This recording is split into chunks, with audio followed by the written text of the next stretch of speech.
morning. How are you? Your question says a particle performing SHM with time period capital T. Usual notation, उसका time period है capital T.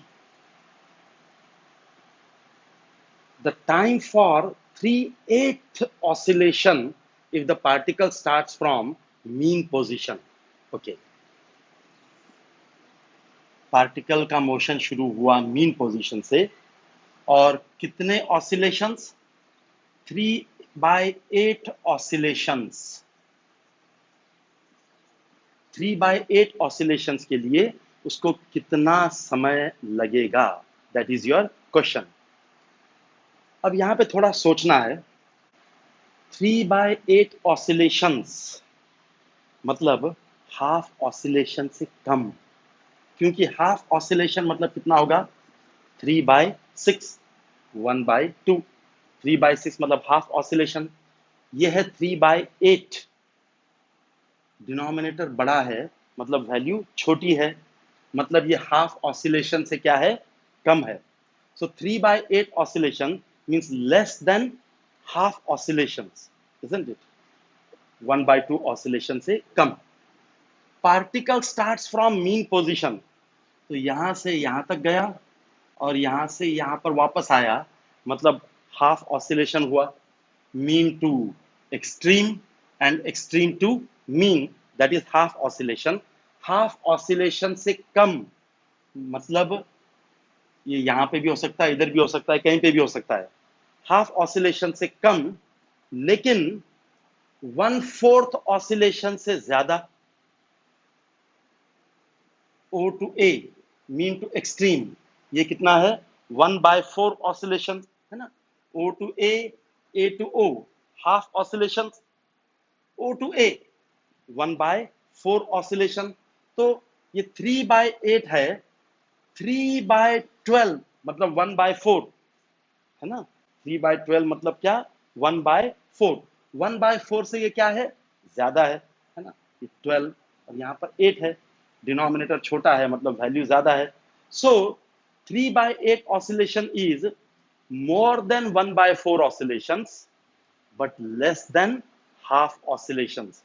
तो O से A तक पहुंचा, 1/4 oscillation हुआ, वहां से वापस चला, कहीं पर बीच में है वो, राइट, क्योंकि हाफ ऑसिलेशन से कम। कितना कम 3/8 ऑसिलेशंस, राइट। 3/8 में से 1/4 हमने कट कर दिया, यहां तक पहुंचा 1/4, फिर यहां से निकल के कहां तक गया वो, that is equal two into 2 8, 3 minus 2 is 1, 1/8 oscillation, मतलब 3/8 का मतलब 1/4 प्लस 1/8, मतलब बीच में बराबर है ना। 1/4 का आधा 1/8, मतलब वो यहां पर है बीच में, मतलब यहां से यहां तक गया और यहां से फिर वापस इधर आया बीच में, राइट।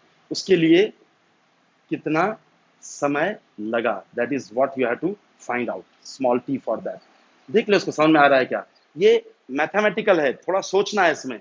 3/8 ऑसिलेशंस मतलब कितना, 3/8 ऑसिलेशन मतलब 1/4 ऑसिलेशन से ज्यादा, मतलब यहां तक पहुंच के वो वापस निकला, और हाफ ऑसिलेशन से कम मतलब कहीं पर बीच में है। कितना 3/8 मतलब 1/4 से ज्यादा प्लस कितना 1/8, so 1/8 oscillations from here, okay।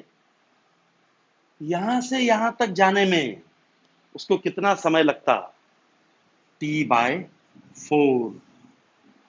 O से A तक जाने में कितना टाइम लगा, T/4। अब देखना यह है कि A से T तक आने में कितना समय लगा, ओके। इसके लिए एक डायरेक्ट मेथड है। एक्चुअली अभी तक हमने कॉम्प्रिहेंसिव लेवल क्वेश्चन सॉल्व नहीं किए हैं, एमसीक्यूज भी सॉल्व नहीं किए हैं, therefore you didn't come across this, okay.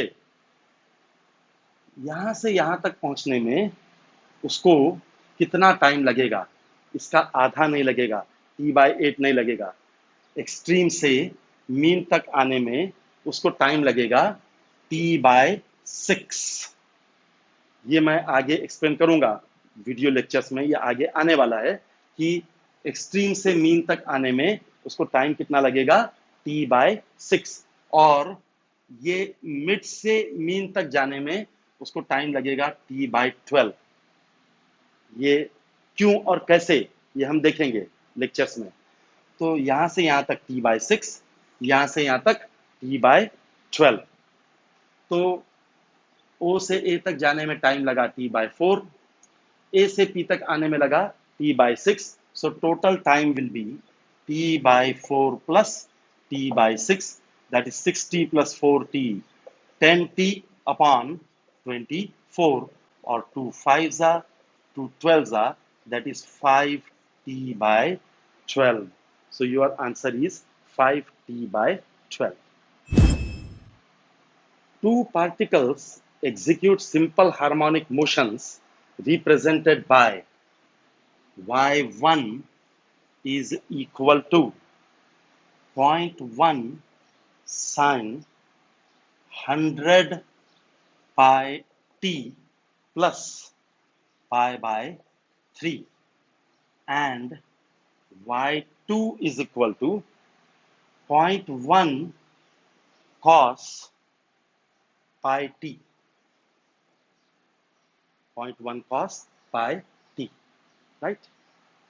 And what further it says, what is the phase difference between these, the velocities of these two particles? ये displacements हैं, velocities में कितना phase difference है? जितना phase difference displacement में होगा, same phase difference will be in their velocities, क्योंकि displacement और velocity में theory में हमने देखा था, displacement और velocity में phase difference होता है 90 डिग्री का, π/2 का, दोनों में भी 90 डिग्री का होगा। So the phase difference in distance displacement will be same as phase difference in velocities. अब इन दोनों में कितना phase difference है? This is 0.1 sine 100 pi t plus π/3, and y2 is 0.1 sine π/2 plus pi t. Cos theta is sine 90 plus theta. So sine π/2 plus pi t. This is first equation, this is second equation. You have to find the phase difference at any instant. तो हम वो instant लेते हैं, suppose t equal to 0. At a particular instant, you can take any instant. We take the instant when t is equal to 0. So y1 will be 0.1 sine, this will become 0. We have taken t equal to 0, sine π/3. y2 will be 0.1 sine, this is 0, π/2. So the phase difference will be π/3 minus π/2, that is equal to 2 pi minus 3 pi minus pi by 6. So the phase difference in displacements is minus π/6. Same will be the phase difference in velocities, minus π/6. I hope that clears your doubt.